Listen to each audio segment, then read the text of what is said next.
jirtu aboo jirtu fi kanniisa koo jaalan qaroo Oromoo bintu furaa rakkoo du'a sodaa ngabu goonni kufee rafuu waboo abbaa dhugaan sirraa nafuu jirtu aboo jirtu fi kanniisa koo jaalan qaroo Oromoo bintu furaa rakkoo du'a sodaa ngabu goonni kufee rafuu waboo abbaa dhugaan sirraa nafuu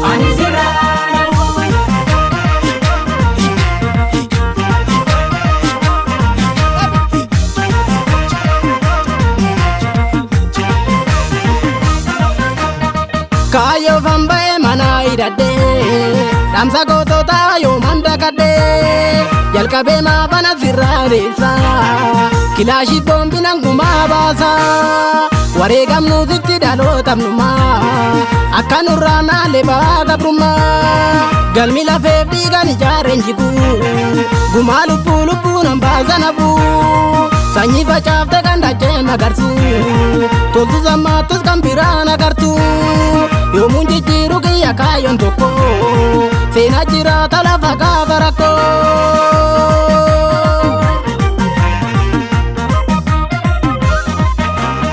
harale zinde elisa sin farsa zinde elisa waboko tadinab sumisi tu sabab gadisa jiratu ke ranso manjaza gidesa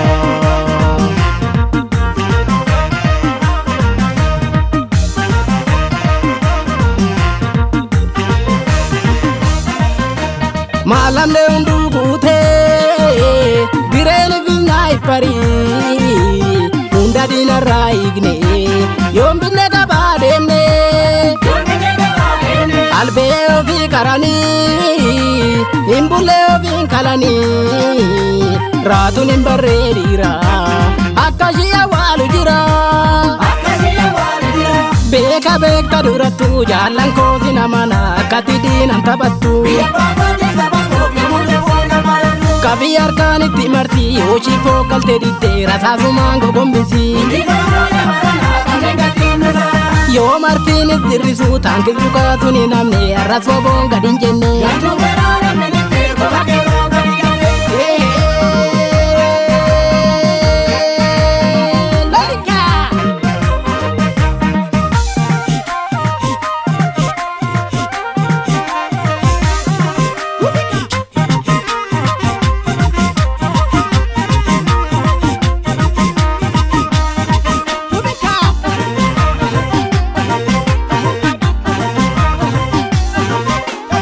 Goni dur fardan biya sablola mirgane bobitan galeno virra kole razata takkan darbe jetti bargoni bale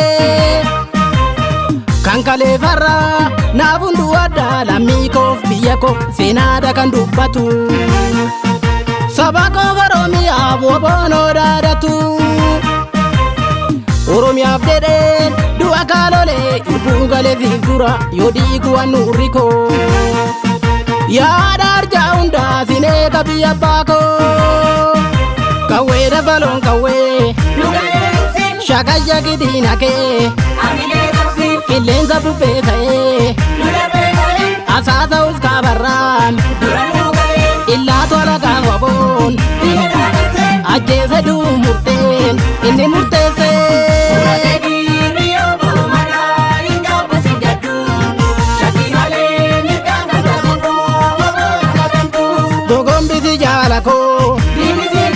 biyo biya kenyati dina barkan kenini buya bolar gujira walar gina binbinne oromia ratti irreto kumana laba kenya kameti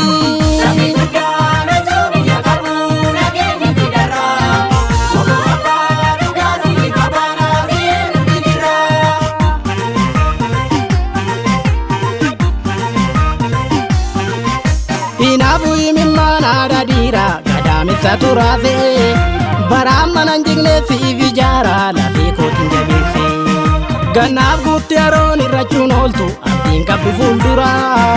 Tumurri baranaa jaallan kaayyoo jabeessi dhannoo garaa. Jalaalattee urjii walabummaadha waboo harka keetirraa. Aarsaa kaffalan jaallan kalee lubbuu dhokattee bara dheeraa. Ol kaawwattu malee ol kaattuun fuutu haakamnu jabeessine. Komiif walamachuu fadhanuun ta'u gargaar bittineessine.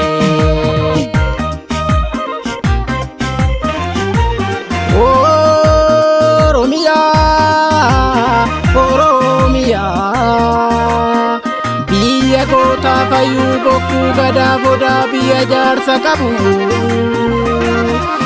Aadaa duudhaaf safuun keenya yoomuun dabuu hawwiin diinaaf juutaa milkiin qabu. Hundaa mattuu koo kan sirraa dhalatees kan sitti baqatees marayya tokko laalta.